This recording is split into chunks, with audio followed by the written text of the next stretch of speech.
गणेशाय नमः। श्री सरस्वत्यै नमः। श्री गुरुचरणकमलेभ्यो नमः।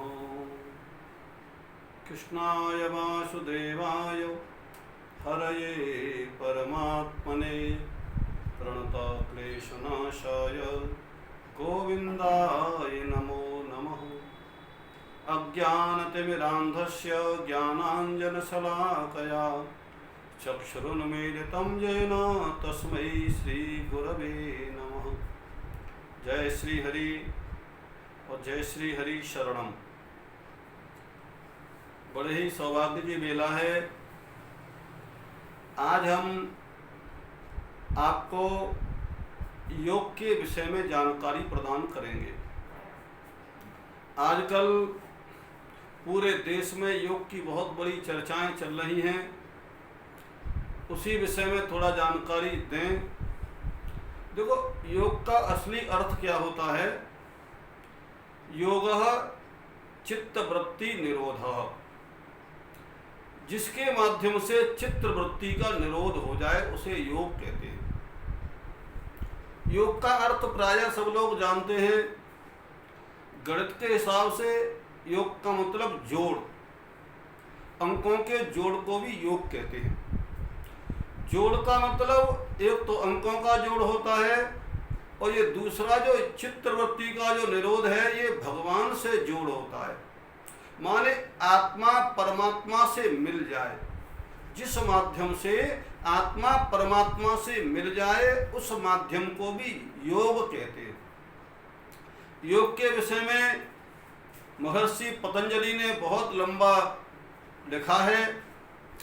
देखिए, महर्षि पतंजलि के विषय में यदि विचार किया जाए, आज जैसे लोग केवल आसनों को ही योग मानते हैं या केवल शरीर को स्वस्थ रखने के लिए प्राणायाम करने को ही योग मानते हैं, ऐसी बात नहीं है। ये तो एक बहुत छोटी श्रेणी का योग है। महर्षि पतंजलि ने अपने भाष्य में अष्टांग योग का निर्णय लिया है।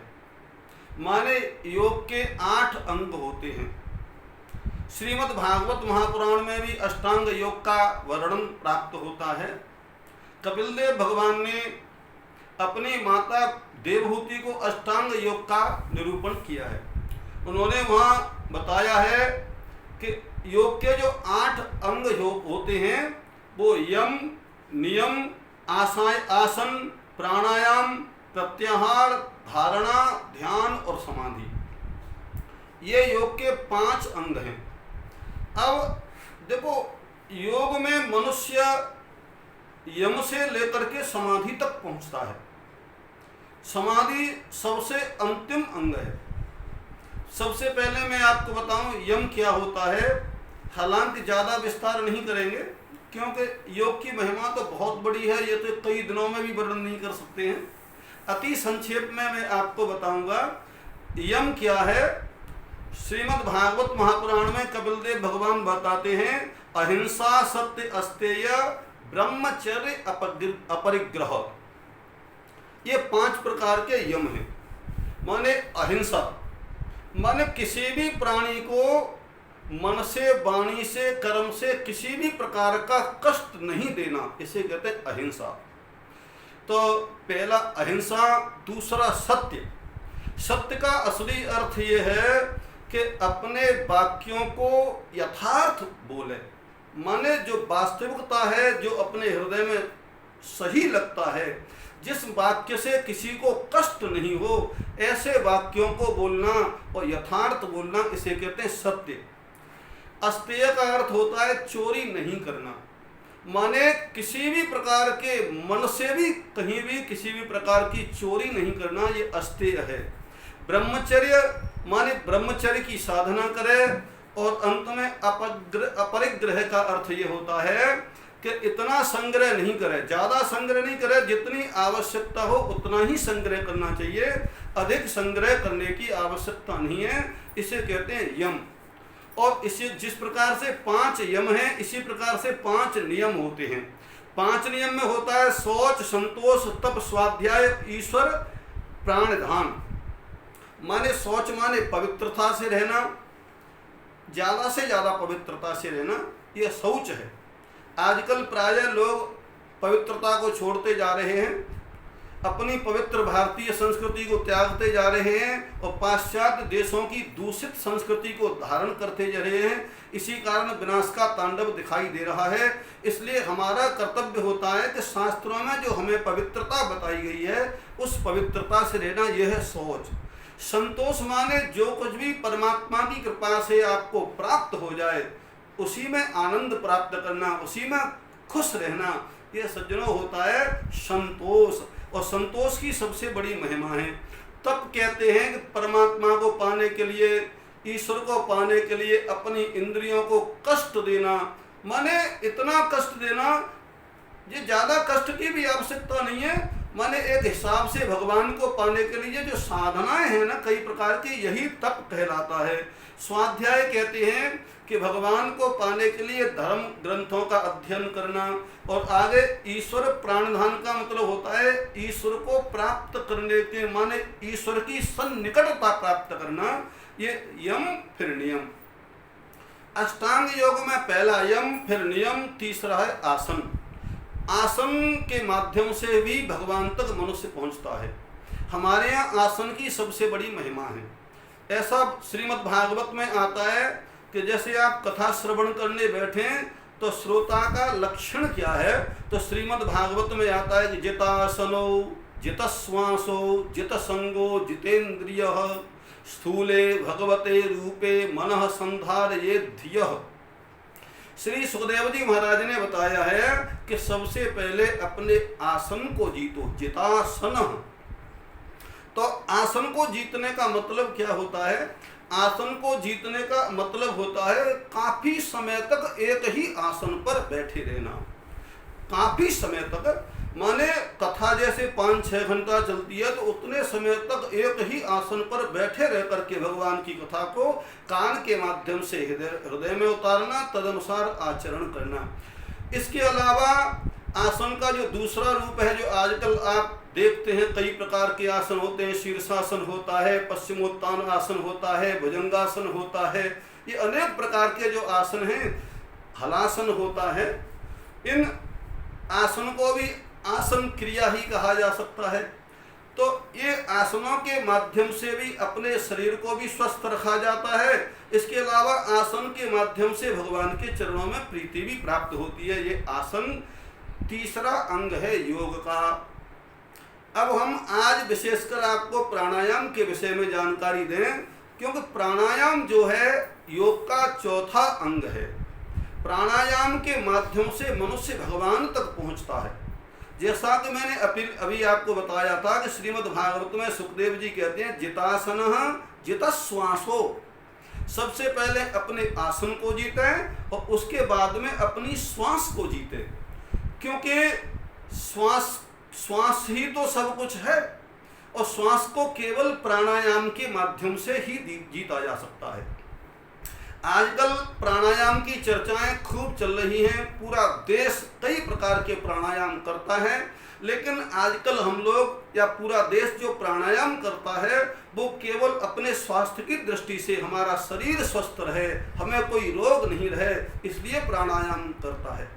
इसमें कोई संदेह नहीं कि प्राणायाम के माध्यम से भयंकर रोगों को ठीक किया जा सकता है, लेकिन प्राणायाम की जो पवित्र क्रिया है वो भी भगवान को पाने के लिए ही है। माने प्राणायाम के माध्यम से ईश्वर तक मनुष्य पहुंचता है।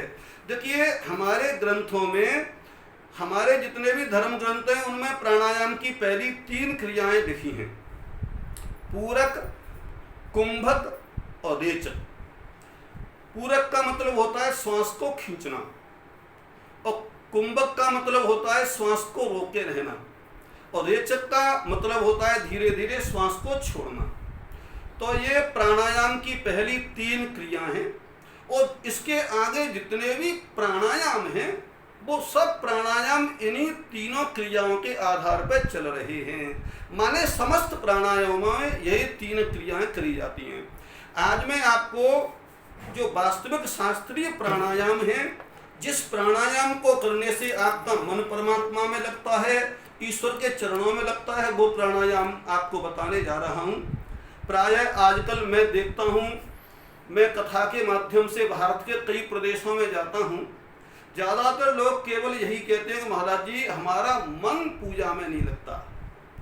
कई लोग कहते हैं कि भजन करने घर पर बैठते हैं तो मन चला जाता है बाजार करने, माने भजन करने बैठो तो मन ज़्यादा भागता है। तो मन को एकाग्र कैसे करें?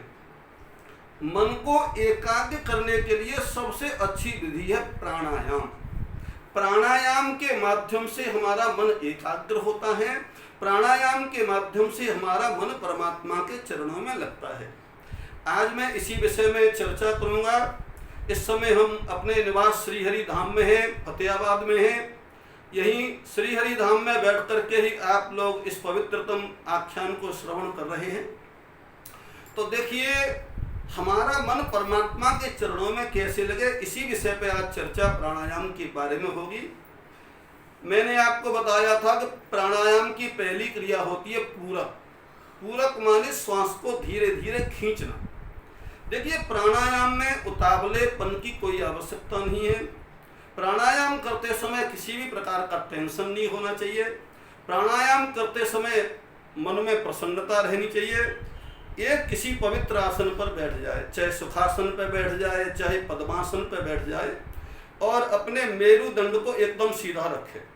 मेरुदंड को, अपनी रीढ़ की हड्डी को एकदम सीधी करे और नेत्रों को बंद कर ले। अपनी नासिका के दाहिने छिद्र को अंगूठा से दबा ले और बामी नासिका से धीरे धीरे श्वास को खींचे। ये पूरक क्रिया है। माने नासिका के दाहिने छिद्र को दबा करके बाएं छिद्र से धीरे धीरे श्वास को भरे और तब तक भरे जब तक आप व्याकुल जैसी स्थिति में नहीं आ जाए। पूरा भरे। जब पूरा भर जाए तो अपनी मध्यमा और अनामिका दोनों से नासिका के बाएं छिद्र को बंद कर दो और इसे कहते हैं कुंभक। माने कुंभक माने श्वास को रोकना, और जब तक रोके रहो जब तक व्याकुलता नहीं हो जाए। अब इसके बाद होता है रेचक। आप धीरे से अंगूठा को हटावें और धीरे धीरे नासिका के दाहिने छिद्र में से श्वास को बाहर निकालें। बहुत जल्दी करने की आवश्यकता नहीं, बहुत धीरे धीरे। जैसे आप हाथ में रुई रख लें तो वो रुई उड़नी नहीं चाहिए, इतने धीरे धीरे नासिका में से वायु को निकालना चाहिए। ये प्राणायाम की पहली क्रिया है। अब इसी प्राणायाम को आप भक्ति भी बना सकते हैं, भजन भी बना सकते हैं। श्वास को खींचते समय, हालांकि संध्या के ग्रंथों में प्राणायाम का बहुत विशाल मंत्र लिखा है, लेकिन उतने बड़े मंत्र को सब लोग नहीं बोल सकते हैं। कोई बात नहीं। सबसे पहले पूरक करते समय जब श्वास खींचते हैं ना, नाभि में विष्णु भगवान का ध्यान करते हुए और ओमकार का मन में उच्चारण करें। इसके बाद में जब श्वास को रोकें, कुंभक करते समय उस पर भी भगवान का स्मरण करते रहें, ओंकार का स्मरण करते रहें और हृदय में ब्रह्मा जी महाराज का ध्यान करें। उसके बाद में जब रेचक क्रिया करते हैं, अंगूठा हटा करके श्वास को छोड़ते हैं, तो मस्तिष्क में शंकर भगवान का ध्यान करते समय और मन में ओमकार का उच्चारण करते रहें।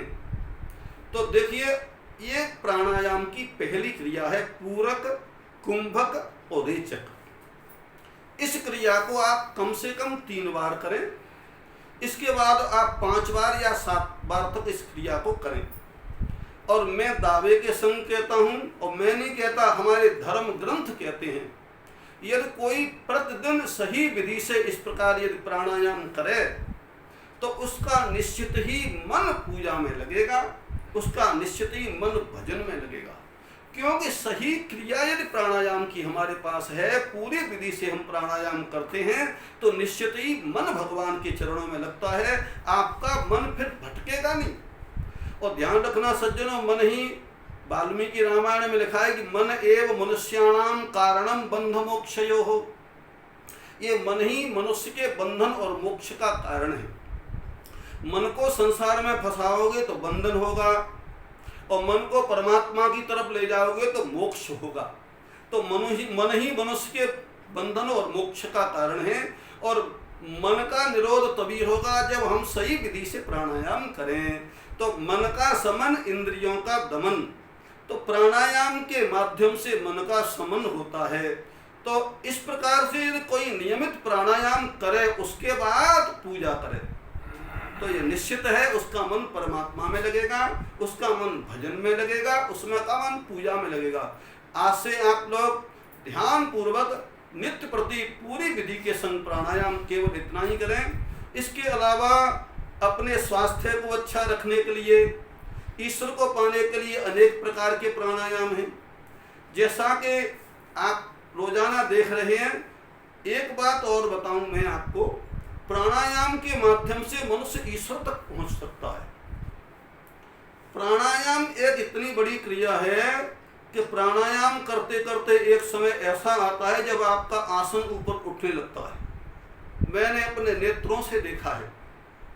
नोएडा में महर्षि महेश योगी, महर्षि वेद विज्ञान विद्यापीठ, आज से लगभग 25-30 वर्ष पूर्व की बात मैं आपको बता रहा हूँ। उस समय महर्षि महेश योगी का वेद विज्ञान विद्यापीठ नोएडा में चलता था। मैं वहाँ कई बार गया। महर्षि जी प्राणायाम के इतने जानकार और ज्ञानी थे कि प्राणायाम करते करते, आसन करते करते उनका आसन उठ जाता था और काफी समय तक हवा में उनका आसन बना रहता था। तो प्राणायाम एक ऐसी क्रिया है कि प्राणायाम आपके शरीर को ऊपर उठाने लगता है। ऐसी स्थिति जब बनने लगे तो आप समझ लेना कि आपका मन प्रभु की तरफ जाने लगा। तो प्राणायाम के माध्यम से मनुष्य भगवान तक पहुंच सकता है। इतनी बड़ी योग की महिमा है। इसके अलावा आप सब जो लोग जानते हैं, अनेक प्रकार के प्राणायाम में भस्त्रिका, कपालभाति, अनुलोम विलोम, भ्रामरी, उदगीत, बाह्य, उज्जाई इत्यादि अनेक प्रकार के प्राणायाम जो कि आजकल आप सब लोग प्राय अपने घरों में रह करके करते हैं। क्योंकि प्राणायाम के माध्यम से भगवत प्राप्ति तो होती है, लेकिन उससे पहली जो क्रिया है उससे शरीर को भी स्वस्थ रखा जाता है। शरीर को स्वस्थ रखने के लिए ये सभी प्राणायाम हैं।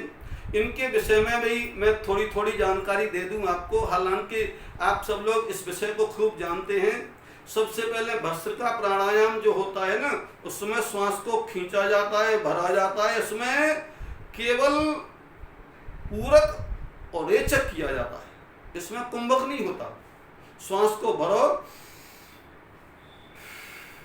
और निकालो, इसे कहते हैं भस्त्रिका। इसके बाद प्राणायाम आता है कपालभाति। कपालभाति प्राणायाम में केवल रेचक क्रिया होती है। इसमें केवल श्वास को निकाला जाता है,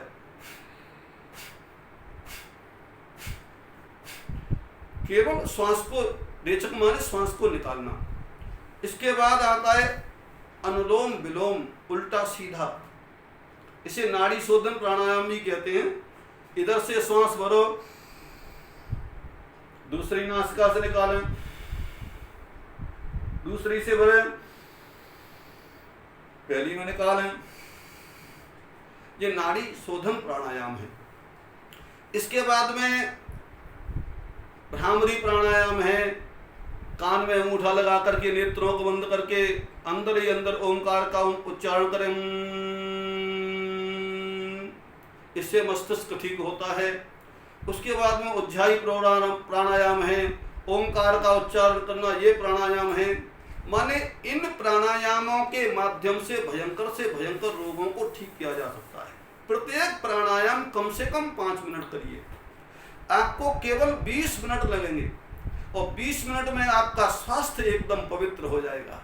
आपके समस्त रोग, आज जो महामारी फैली हुई है ना, और मैं दावे के साथ कह सकता हूं, यदि कोई नियमित पूर्ण विधि के अनुसार प्राणायाम करे तो उसके समस्त रोग ठीक होंगे, महामारी ठीक होगी और भगवान के चरणों में भी प्रेम होगा। क्योंकि प्राणायाम के माध्यम से भगवान के चरणों में सच्चा प्रेम जागृत होता है। इसलिए हमें नित्य नियम से प्रातःकाल प्राणायाम करना चाहिए। और मैं आप सबसे यही कहूँगा कि आप सब लोग नियम बनाइए कि प्रतिदिन बैठ करके कुछ समय प्राणायाम के लिए अवश्य दें।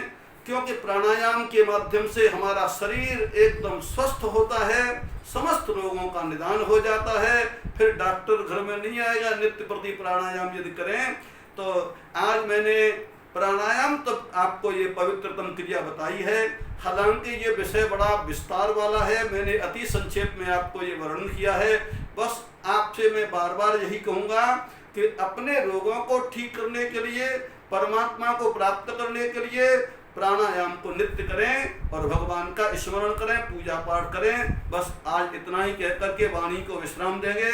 जय श्री हरि, जय सीताराम, जय श्री हरि शरणम।